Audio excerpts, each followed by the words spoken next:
खास करके आप निर्धारित समय पर आए, बहुत बहुत धन्यवाद।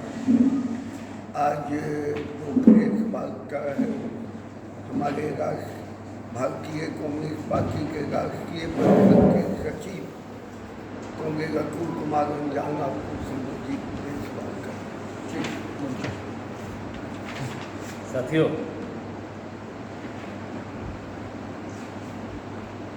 देश की और बिहार की राजनीति में बड़े निर्णायक परिवर्तन हो रहे हैं।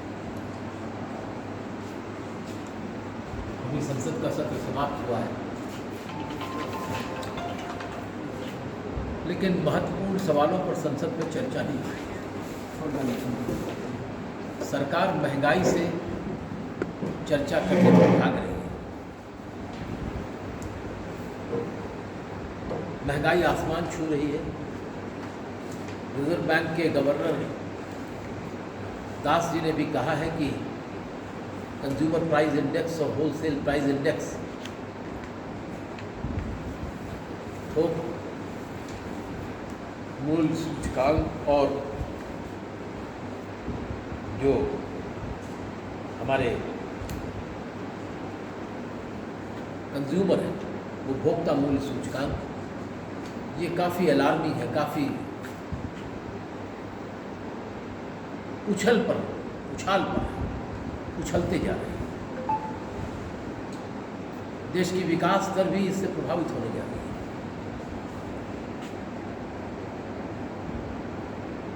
रिजर्व बैंक के गवर्नर ने तो यहाँ तक कह दिया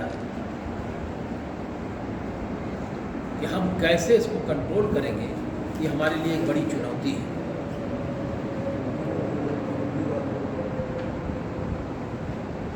बैंकों का एनपीए बढ़ता जा रहा है। बैंकों ने जिन लोगों को लोन दिया था वो लोन वापस नहीं हो रहे।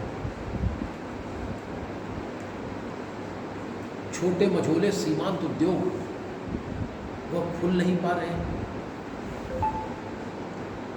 मैन्युफैक्चरिंग सेक्टर जो अपना रोल प्ले करता था वह रोल प्ले नहीं कर पा रहा है। इसलिए हमारा जो एक्सपोर्ट है वह भी प्रभावित है, और जब ये प्रभावित होता है तो रोजगार के अवसर घटते हैं। और इसीलिए आप देखेंगे कि कोविड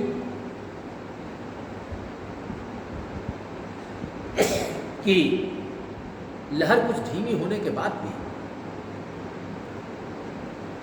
लोग गांव से बाहर वापस नहीं जा रहे हैं।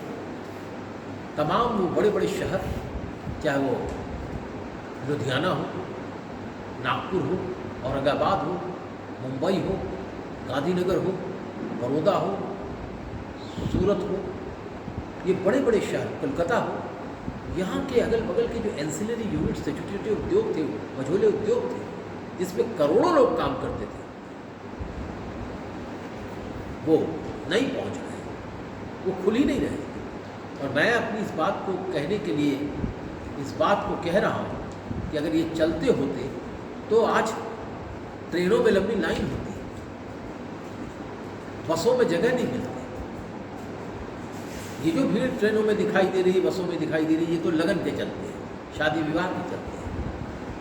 कोई अपने डेस्टिनेशन पर काम करने नहीं जा रहा है, क्योंकि जो छोटे लघु उद्योग, सीमांत उद्योगों के मालिक हैं वो किसी को बुला ही नहीं रहे, उनकी स्थिति नहीं, उनका उत्पादित माल ही बाजार में नहीं बिक रहा है।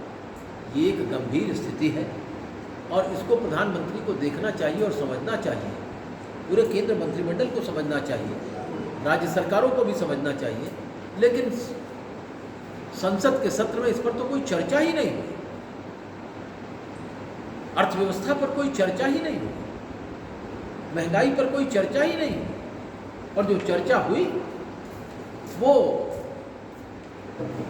एक तरीके से आरोप प्रत्यारोपों में गुजर गया। देश बड़े घनघोर आर्थिक संकट में गुजर रहा है। पहले कहा जा रहा था कि देश की अर्थव्यवस्था, अब प्रधानमंत्री ने कहना शुरू किया है, तमाम केंद्रीय मंत्रियों ने कहना शुरू किया है, भाजपा के मुख्यमंत्रियों ने कहना शुरू कर दिया है कि पहले संकट था कोरोना की वजह से, आर्थिक संकट, बेकारी, महंगाई कोरोना की वजह से था, और अब कह रहे हैं कि ये रूस और यूक्रेन के युद्ध की वजह से संकट आ गया। अरे रूस यूक्रेन का संकट तो अभी चालू हुआ, उसके तो अंतर्राष्ट्रीय परिणाम अभी तक दिखाई नहीं दिए हैं। हमको उससे क्या लेना था? हम रूस से कुल 2% अपने कच्चे तेल का व्यापार करते थे। हम यूक्रेन से क्या लेते थे? हम यूक्रेन से कोई चीज़ बहुत महत्वपूर्ण नहीं लेते थे। हम यूक्रेन से कुछ इलेक्ट्रॉनिक और इलेक्ट्रिकल, बड़ी हेवी इलेक्ट्रिकल के सामान लेते थे। बल्कि यूक्रेन रूस की वजह से आज हमारे देश का संघर्ष की वजह से आज हमारे देश का लगभग 6 मिलियन टन से ऊपर गेहूं जा रहा है दुनिया के बाजार में। $600 मिलियन हमने पैदा कर लिए। हालांकि इसका फ़ायदा किसानों को नहीं मिल रहा है। ये किसानों को इसकी बढ़त का फ़ायदा नहीं मिल रहा है, एक्सपोर्ट का फ़ायदा नहीं मिल रहा है, MSP नहीं बढ़ाई गई है। तो लेकिन सरकार की आंतरिक आर्थिक नीतियों के चलते ये संकट गहरा है दुनिया में। जब मनमोहन सिंह जी की सरकार थी तो $140 पर बैरल कच्चे तेल क्रूड का दाम था, क्रूड ऑयल का दाम। अभी तो हम उस स्थिति में नहीं भी पहुँचे, लेकिन हम 120 रुपये 125 रुपये के बीच में पेट्रोल बेच रहे हैं, 110 रुपये में हम डीजल बेच रहे हैं। माला माल हो गई 28 लाख 30 लाख करोड़ रुपए पैदा करके भारत की सरकारी कुछ कंपनियां और उससे भी ज़्यादा देश के 3 बड़े कॉरपोरेट घराने, उन्होंने खूब माल कमाया है आर्थिक इस मंदी में।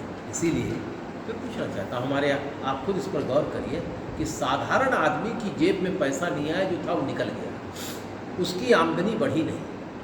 ग्रामीण भारत में गरीबी ज़्यादा पसर गई है, महंगाई सबसे ज़्यादा हुई है। ये आंकड़े कह रहे हैं, CMI के आंकड़े भी लेटेस्ट जो आए वो ये कह रहे हैं कि ग्रामीण भारत में महंगाई ज़्यादा हो गई शहरों की तुलना में। आप कह रहे हैं GST का कलेक्शन बढ़ गया। GST का कलेक्शन इसलिए बढ़ रहा गया है कि आपने ऐसी नीति बना रखी है जिससे ज़बरदस्ती GST आप वसूल रहे हैं। दवाइयों के दाम आपने 400% बढ़ा दिए, लाइफ सेविंग ड्रग्स के दाम बढ़ गए, कैंसर के दाम, दवाइयों के दाम बढ़ गए। जो इस देश के अंदर 10 करोड़ के आसपास BP के पेशेंट हैं और 13-14 करोड़ के आसपास ये कुल मिलाकर के शुगर और BP के पेशेंट हैं, इन शुगर और BP की दवाइयों के दाम आपने बेतहाशा कर दिए। जो BP की दवा टेलमिकाइन 14 करोड़ रुपए की बिकती थी, 10 गोलियां, वो आज 36 रुपए की हो गई। तो इस बात को ये देखिए कि कैसे लूट फार्मास्यूटिकल इंडस्ट्री कर रही है। हाथी कमीशन की रिपोर्ट्स कहाँ गई? वो रामविलास पासवान जी कहते थे कि दाम नहीं बढ़ेंगे। केमिकल मिनिस्ट्री ने इस पर क्यों रोक लगाई? भारत सरकार का स्वास्थ्य मंत्रालय क्या कर रहा है? इस सब पर चर्चा ही नहीं होने दी संसद के अंदर। संसद में चर्चा होने से देश के उद्योगपतियों की लूट पर छूट देने पर चर्चा हो जाती और देश जागरूक हो जाती। इसलिए इसको होने ही नहीं देते हैं। दूसरे तरह की बातों को लेकर के बहस चल रही है, और वो सब बहस कितनी कारगर है आप जान रहे हैं। अब हमारे देश के अंदर ये रामनवमी और रमजान को लेकर के बड़ी बातें हो रही हैं। दंगे हो गए, गुजरात में दंगे हुए, 1 मरा, मध्य प्रदेश में एक दंगे में 1 मरा, और कुछ राज्यों में दंगे हो गए। ये एक नया खेल शुरू हो गया है भारत की राजनीति, बुलडोजर। मैं आज इस प्रेस कॉन्फ्रेंस में आपको ये बताने जा रहा हूँ। मैं पहले भी अभी कहा था, परसों मैंने इसका रहस्य उद्घाटन किया था कि मध्य प्रदेश के बड़वनी में जो दंगा हुआ, उस दंगे ने तो पोल खोल दी सरकार की नीतियों की। भाजपा की सरकार है, शिवराज सिंह चौहान की। 3 ऐसे व्यक्तियों को उसमें नामित किया गया कि ये दंगे के मुख्य आरोपी हैं। वह तीनों व्यक्ति गुंडे बदमाश रहे होंगे, निश्चित उसमें से एक आदमी के ऊपर हत्या का मुकदमा है। वो तीनों आदमी 5 मार्च को उसी पुलिस थाने में जहां उनके खिलाफ दंगा करने के आरोप लगाए गए हैं, उसी थाने की रिपोर्ट की बुनियाद पर उन्हें जेल भेज दिया गया 5 मार्च को। और अभी रामनवमी में उनको मुख्य अभियुक्त बनाया गया, कहा कि ये दंगे में शामिल थे, और उसमें से शहबाज नाम के एक आदमी का घर गिरा दिया गया बुलडोजर से। कहाँ है न्यायिक प्रक्रिया? आदमी के खिलाफ मुकदमा लगाया जाता है, FIR दायर होती है, नोडल पुलिस अधिकारी उसकी तहकीकात करते हैं, FIR के बाद उसकी रिपोर्ट थाने में जमा की जाती है। उस थाने की बुनियाद पर जो उनके ऊपर IPC की धाराएं लगती हैं, फिर जज के सामने पेश किया जाता है, मुकदमे के फैसले उसको सज़ा वो देते हैं। आप ये कौन सा सज़ा दे रहे हैं? जज भी आप, खाता न भई जो आप कहे वही सही। ये तो भारत की जुडिशरी खत्म हो रही है, वकीलों का काम खत्म हो रहा है। सब फैसला एसडीएम साहब, डीएम साहब और थानेदार और डीवाईएसपी और एसपी मिलकर करेंगे।